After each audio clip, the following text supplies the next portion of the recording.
Oh la Kétal, donc on se retrouve pour une nouvelle vidéo où je vais vous faire l'analyse du match, du match d'hier soir qui opposait Nice à l'Olympique de Marseille. Donc en premier, je vais commencer par analyser le match des Niçois et en deuxième celui de l'OM. Donc voilà sur ça. Donc pour commencer. Nice avait plutôt bien commencé son match. Ils étaient supérieurs à Marseille dans à peu près tous les compartiments du jeu et ils ont fait une bonne entame de match. Après, le match a été interrompu à cause de propos homophobes et d'une banderole homophobe apparemment. J'ai pas vu la banderole honnêtement. Donc voilà sur ça. Et après cette coupure, Nice a eu beaucoup plus de difficultés. J'ai trouvé qu'offensivement, ils ont pas montré grand chose, à part en fin de match, notamment quand Atal est rentré. Il me semble qu'il est rentré assez tard dans le match en plus. Donc voilà, offensivement, j'ai trouvé qu'on n'a pas vu grand chose de la part de Nice. La défense de Marseille s'est plutôt bien débrouillée. C'est vrai qu'il y a eu quelques moments où ils ont eu pas mal d'occasions durant 5-10 minutes, notamment avant ce premier but et le penalty. Mais globalement, j'ai trouvé qu'offensivement, ça a été assez faible côté niçois. Le milieu de terrain dans l'ensemble, ça a été. Et en défense, j'ai trouvé que quand Marseille jouait par contre-attaque, il y avait toujours d'énormes espaces. Donc voilà, je trouve que c'est un match plutôt mal maîtrisé de la part de Nice. Et finalement, Nice a plutôt mal géré ce match.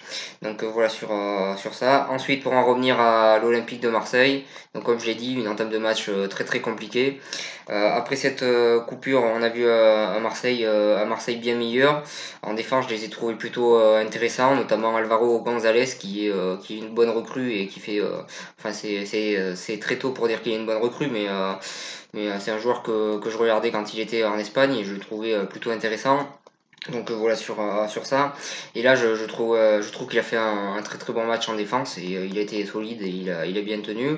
Mandanda, tout ce qu'il a eu à faire, il a bien fait. Et d'ailleurs, le début de saison de Mandanda est très intéressant et c'est bien de voir qu'il s'est remis en question et qu'il n'a pas hésité à faire une remise en forme pendant la pré-saison pour revenir au top de sa forme. Et à son âge, se remettre en question, enfin à son âge, il est pas vieux, mais pour un joueur de foot, il est plutôt près de la fin de carrière. Donc voir qu'il s'est remis en question, ben, franchement, j'ai envie de dire bravo là pour le coup.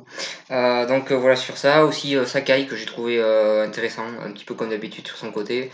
Voilà, assez solide. Il a fait des tacles défensifs assez importants. Il a récupéré des ballons importants. Et offensivement, il a montré aussi certaines choses intéressantes. Le milieu de terrain de l'OM, je l'ai trouvé un petit peu brouillon, notamment Strossman, je sais pas comment ça se prononce. Euh, qui a perdu beaucoup de ballons. Il a raté beaucoup de passes qui étaient plutôt faciles à faire. Il a pas réussi à les faire. Donc voilà, il y a eu beaucoup de déchets dans son jeu, même si c'est bien battu et qu'il a été meilleur que d'habitude. J'ai trouvé qu'il y a eu beaucoup de déchets dans son jeu.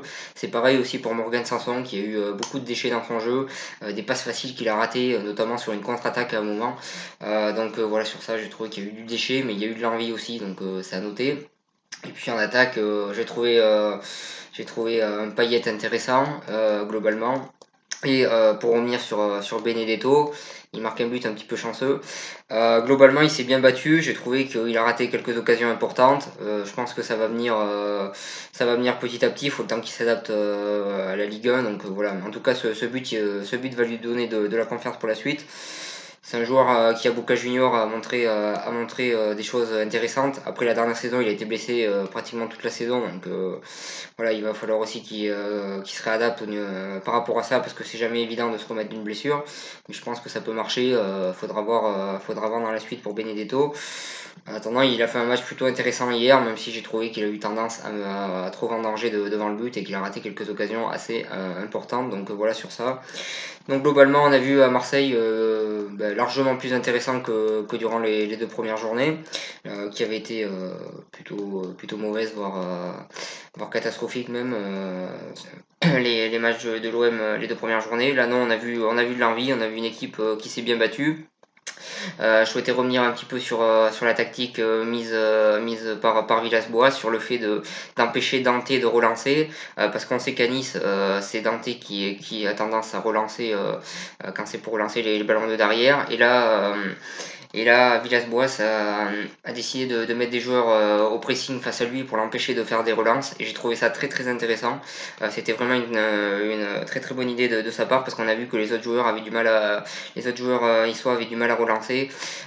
Donc voilà, sur ça, j'ai trouvé ça plutôt intéressant de la part de Villas-Boas. Il a bien vu le défaut des Niçois, qui était celui-là. Et il a empêché, et durant tout le match, Dante a pratiquement été il a pratiquement été bloqué, et on l'empêchait de relancer, parce qu'à chaque fois il avait un joueur sur lui. Et donc du coup ça a empêché les Niçois de se relancer proprement durant pratiquement tout le match, même si quelquefois il a réussi à relancer. Mais j'ai trouvé ça intéressant tactiquement de la part de Villas-Boas, et ce pressing était bien vu, et là pour le coup on peut le féliciter. Donc voilà sur ça, et voilà sur cette analyse. Je vous remercie de m'avoir suivi. Demain, j'ai prévu de faire 2 vidéos, la première sur la liste de Didier Deschamps, et la deuxième sur le tirage de la Ligue des Champions. Donc voilà sur ça. Demain, il y aura 2 vidéos. Je sais que j'ai pas fait de vidéos depuis longtemps, et là il y en a 2 d'un coup, ça fait un peu beaucoup, mais il y a beaucoup d'actualités sportives en ce moment, footballistique plutôt. Donc voilà sur ça. Donc je vous remercie de m'avoir suivi, et je vous souhaite une bonne continuation.